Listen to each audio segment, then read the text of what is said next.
Okay, so if you're a parrot owner, you know that giving them fresh water is like the most basic thing you do, right? But what if I told you that simple, everyday act could be hiding a serious risk to their health? Today, we're going to dive deep into that water bowl and figure out if it's a source of life or a hidden danger. So here's our game plan. First, we'll talk about why this is so incredibly important. Then, we're going to put your tap water under a microscope. After that, we'll check out filtered and bottled water, and finally, we'll wrap it all up with a super simple, step-by-step plan you can start using today to keep your birds safe. All right, so why are we spending all this time talking about something as simple as water? Well, here's the thing about parrots. Sometimes the most dangerous stuff is the stuff you can't even see. I mean, this really is the question, isn't it? You go out of your way to provide the best food, the coolest toys, all the love in the world, but that water bowl they drink from every single day? We have to be 100% sure it's helping, not hurting them. And here's the crazy part. It's not their fault. It's a pure survival instinct. Out in the wild, if a bird looks sick, it's basically a walking target for predators. So your pet parrot is hardwired to act perfectly fine even when they're really starting to feel sick. That means the pressure's on us to be detectives and catch problems before they even start. And this right here is what's so critical. This quote from the vets says it all. The window of time we have to help them is tiny. By the time you actually see that your parrot is sick, things might already be serious. It's why preventative care, like giving them safe water, isn't just a nice thing to do, it's absolutely everything. Which brings us to our number one suspect, the water that comes right out of the kitchen sink. It's super convenient for sure, but is it safe? So in the US, our tap water gets treated to kill all the nasty germs and make it safe for us humans. And the two main chemicals they use to do this are chlorine and something called chloramine. They're both really good at what they do, but they have some key differences that really matter for our birds. All right, so chlorine is the classic. It's been used for more than 100 years. The most important thing for you to know about it is that it's not very stable. What that means is, if you fill a bowl with water that has chlorine in it and just leave it out, the chlorine will literally evaporate into the air all by itself. But here's the twist. A lot of cities have now switched to chloramine. Why? Because it's way more stable.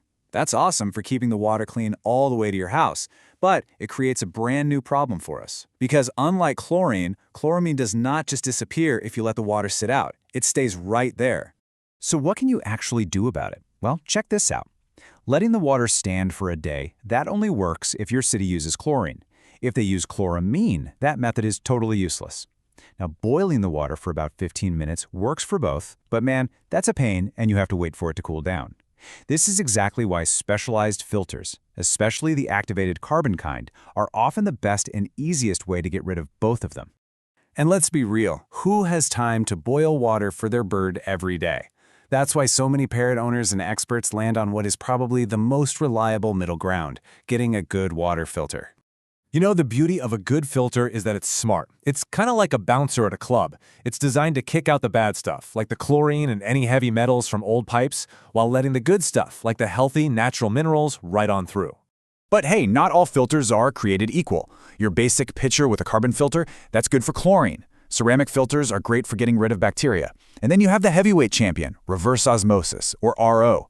It's this super intense process that basically strips out almost everything. But, and this is a big but, stripping out everything leads us to a whole other puzzle. So you're probably thinking, okay, forget all this, I'll just buy bottled water, problem solved. Well, not so fast. This is where a choice that seems like the safest one of all can actually be deceptively dangerous. We see that word pure on a label, and we just assume it's the best possible thing for our birds. But in your parrot's body, pure can actually mean empty, and that emptiness can cause some really serious issues. It all boils down to the difference between two kinds of bottled water you see everywhere. Okay, listen up, because this is probably the most important takeaway. Distilled water, which is basically what you get from a reverse osmosis system too, has had everything stripped out of it. It's just pure H2O. The problem is, when your parrot drinks this empty water all the time, the water tries to balance itself out inside their body. It acts like a sponge and can actually start pulling essential minerals, like calcium, right out of your parrot's bones. It's so dangerous. Natural spring water, on the other hand, still has all those healthy, naturally occurring minerals in it. It is a much, much safer choice. And hey, you don't have to take my word for it. This is a direct warning from an avian veterinarian. She says it flat out. When it comes to your pet's drinking water, distilled water should never be used. The expert opinion is crystal clear. Okay, we have looked at the risks, we've got over the options. Now for the good part. Let's pull this all together and build a simple plan you can start using like right now. Here it is, your 4-step plan to safe water. Step 1, play detective. Your local water company legally has to give you a water quality report. Get it and see if they use chlorine or chloramine. Step 2, make your choice. Based on that report, decide if you're going to treat your tap water, filter it, or buy spring water. Step 3, take it slow. Any sudden change can upset your bird's stomach, so mix the new water with the old for a week or so. And finally, step 4, and this might be the most important one of all, maintain. Because even perfect water doesn't stay perfect for long. I honestly cannot say this enough. Even the best, purest spring water in the world will turn into a nasty bacterial soup if it sits in a bowl all day with little bits of food floating in it. Changing the water and scrubbing that bowl with soap at least twice a day is absolutely non-negotiable. It's just that simple. At the end of the day, making sure your parrot has safe water is the perfect example of how these small, consistent things we do can make a huge difference in their health and happiness. It kind of makes you wonder, doesn't it? What other little details in their daily life could be just as important? For anyone who loves their bird, that's a question definitely worth thinking about.